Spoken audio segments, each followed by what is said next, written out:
So we've got a brand new box in Duel Links, the Transcendence Miragias, the Super Mini box. There's going to be the final box probably before Worlds happening in September. It's coming tomorrow and it's looking to be pretty okay, right? I think it's going to be better on release than the last Super Mini was, right? Which was the real one with the zombie support that didn't really go anywhere. And it kind of feels like Monarchs might be that support in this box. But we'll have to find out, right? First of all, is a bundle though coming for Blue Eyes Giving us Burst Stream. This is a Raigeki. If there's a Blue Eyes in the field, meaning Blue Eyes, the Legend card, or the Bride Dragon, but you can't attack this turn Blue Eyes, which is perfectly fair enough. It's like Draconic Pressure, but of course, limit 1. We've seen cards like this before in the game, and they've been really good. It does kind of suck, we're getting 1000 Lives with Dark Magician, but that's a limit 1, and can only pop 1 card your opponent controls. So, a little bit unfair, Konami, I think a little bit unfair, but, you know, they probably want Blue Eyes for Worlds, and is that going to make it happen? Probably. So, the brand new Super Mini box coming tomorrow. Let's dive in. First of all, is going to be Monarch support coming. Now, this is interesting because it is a pop-up card, until you summoned it, any card your opponent controls, but they get to choose the card. So, if they got a Maxim plus a body in the back row, they're probably in the back row die. You know, that is kind of annoying as an opponent's choice, but depending on what they've got, it could be really, really big. Now to support it, we've got the Zeus, which is going to be able to recur cards to the graveyard back to the deck. Your opponent gets a spell card from their graveyard into their field, then you can add a 5 or higher monster with 1000 defense from your graveyard to your hand, probably going to be either your big one or your middle one. Now the middle one, you can tell you summon this card, look at the opponent's back row, and then you can destroy the spell card. So ideally, you're going to play this, recursive boys back to the deck, your opponent has a spell card, you add this card back, you summon this, nuke their spell card, you're trading some card advantage there, which seems okay. I think we need more Monarch support before this card will be that great. We have got plenty of 1000 bodies in Duel Links already. Essel is one of them, one of the best cards we have already in Duel Links. It is one of them. So I don't think it's going to be awful, but given you can't play this card with the skill, right, with the Cyberburst skill, because of its defense points, it's not going to be as good as you might kind of expect, or at least hope it would be. Then we're getting more Psychics. Finally, of course, Can Melody we knew was coming via the skill leak. This, being limit 3, does kind of suck because we've got the Magical Miracle, also at 3, and that does support level 5 higher Psychics, and so it does feel kind of bad. They'll never get Psychic support. Even if the card seems insane, there's always some arbitrary limit or skill limit on them that make them not that great. Now, the skill we're getting doesn't really have such limit, right? It is only locking you basically into big Psychics, which is fine. It is making a Psychic Control level 5, which does turn on the effect of your Can Melody, and also if it was a Candy, you can either add a Prima Guitar from your deck to your hand, or a Jampy Up from your deck to your hand, which could be really, really big. So I think this is probably going to be Psychic's moment to be somewhat decent in Duel Links. I would hope so at least. It's been like, you know, a year almost of them being in the game and them being not that great. So hopefully, fingers crossed, this is going to be it. Then we've got Miragias finally coming. This is going to be way, way better than we'd kind of expect because of the skill that does guarantee you're going to be getting the effect off every single turn because the turn summoned. You search out Dark Monster from your deck to your hand, which of course turns on its effect, which is pretty big. Now, the card is 7 high Dragon type monster. So you have 2 bodies your opponent controls, but they've got to be 7 or lowers by 1500, which means that against, say, Light Machines, it's fantastic. Against Cyberburst, it's not so great. Against Maximums, not so great. 7th Road, it's really good. So it's got good matchups, and also it can attack twice in a turn, which is pretty good. Now, the skill does half your battle damage, which I think is fine, given this is going to be some really big removal, but the deck's going to struggle against Cyberburst Maximum, which are 2 of the most popular decks on ladder, and so we'll have to see how that goes. Also, of course, against Blue Eyes, this won't do much either, so we'll have to wait and see how this does. Speaking of Blue Eyes, we've got Dark Magician support in the Dark Magician's Curtain. Now, this in actual Rush Duel was never that great because of the deck size, right? Pay 700 to mill 4 cards. Of course, having 30 card decks in Duel Links means this will hit more often. Now, if it does hit, you can add up to 2 expect damage and Dark Magician Girls to your hand, which is not too bad at all, right? Put the rest of cards in the deck, that's fine. But we've got the skill ready, and so what this means is that you're really gunning for those DMGs because DMG can become DM. And so it doesn't matter which one you hit, whereas of course in the actual Rush Duel format in the OCG, it really, really does. So I think this is going to be fine in Dark Magician.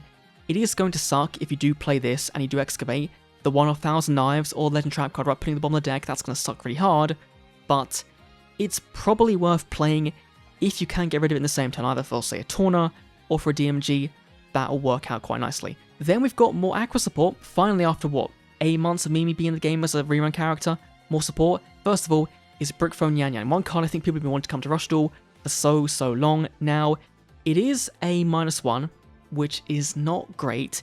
It does debuff, which is fine, but then you search out a 7 higher Aqua in your graveyard back to your hand. Now, of course, that's going to either be the brand new Dankito or the original, then you're going to play her to gain 1,000, but they're going to need cards in hand, and so it's a bit of a weird one, right? Because I think Aquas do need more hand advantage than most decks, and so it is going to be a bit rough for his cards to come together and actually be kind of decent, at least I think. But we've got Security Master, which is going to be looking at your opponent's hand, send a card from your hand's graveyard, then if you send a 7 higher monster, gain 1,000. Now, this could be really good if you know your opponent is working towards, say, a maximum, right? You think, okay, maybe they've got the Sidebus cards in hand, or a Drago, or Magnum Overlord. This will be really good.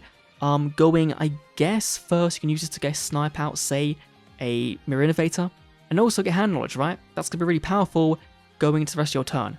I'm not sure if they're going to be amazing. The Trap card is really cool, so I hope they do well, but I'm not sure.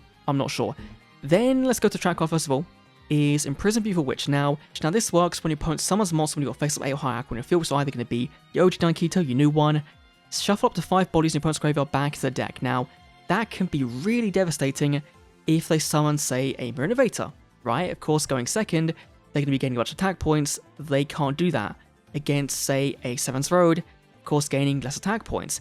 If you're playing as a Maximum deck, then potentially you can shuffle back the Maximum pieces they can't do the whole add back with Magnum Overlord. Against Blue Eyes, you can shuffle back their Blue Eyes when they play a Soul Drake.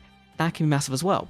So, I think, despite this card apparently being not the best support card they've got in the OCG, in Duel Links, I think this will be really, really good. I'd like to be proven wrong. Now, if you are facing 7th Road player, you can shuffle even more than 5 back, so going up to 10 is kind of ridiculous. So we'll see. You know, we'll see. It is funny how they're giving some really big 7th Road support in this box, and also giving the anti-7th Road support, so it feels quite nice, right? Then, last super rare is 7th Road Sorcerer. Now, this is probably the most exciting card for me in the box by far. Send 3 bodies from your field to graveyard, so it can be anything, but mainly going to be playing 7th Road to special 7 lower spellcaster from your graveyard to your field. Now, of course can be played in Dark Magician, right? Dark Magician, but of course the big one is 7th Road, right? Then, if you summon 7th Road, you can summon 7th Road Witch from your graveyard as well. So, this does kind of cut back on the overall cards needed to make your big 7th Road combo, and if you have got another card in hand to summon up from the Witch, then this will be even bigger. So I feel like that, especially with 7th Road Axa, right, that you play it turn 4 onwards, you get your 1-off search, and then your opponent clears your board. Going to that next turn, a lot of the times, it's going to be set 3 pass. But this turns set 3 pass into summon 2 big bodies, and potentially, if you've got another card in hand, a 3rd big body. So, I really like this card. Probably again my most exciting one from the box, but that probably means that there'll be much better cards. Miragias will probably be even more insane. We'll have to find out. Then, for new cards, right, we've got the Night Vision, which works with trap cards, but there's not too many traps we've got in the game at the moment, so I think this is kind of a card that over time may get better. It's a burn card we've seen before with, say, New Ninjas, and with the Burn Maximum, they've kind of been underrated, and so potentially this card also could be underrated. We'll have to wait and see. We've also got Psychic Burial, which has been played by NPC decks quite a lot. Pay 1,000, send 2 cards, then if your opponent's rewards on the field, you can send a 3rd one. Like, I'm not crazy about this. Like, potentially this could be kind of decent going second into Essel, right? Because that's a mill 5 for Essel targets, which could be not too shabby. But I don't think this will see play. I don't think it will. Then for normals, we've got some more vanillas, right? They're going to be buffing up that 7th Road deck. Dragon's now getting a bit more of a buff. We've got more Aqua stuff, and of course we've got the Blasting Bird, which can be used in Volt Condor. Which to me, this box kind of feels like a follow-up box to the first main box we've got in Duel Links, right? We've got Dragon support, Psychic support, Dark Magician support, Aqua support, 7th Road support, and we're just kind of missing out on support for Gavin.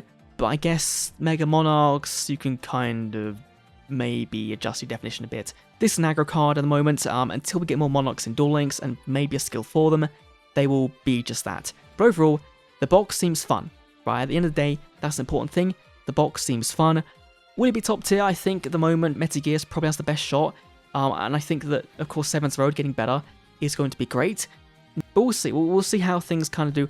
I'm most excited for this, then Dimension stuff, then the Aqua stuff, then the Miragias, then Cyburst and Psychics. That's probably my tier list of my excitement overall. But of course, it's dropping tomorrow, and so we'll see how the ladder kind of reacts to this.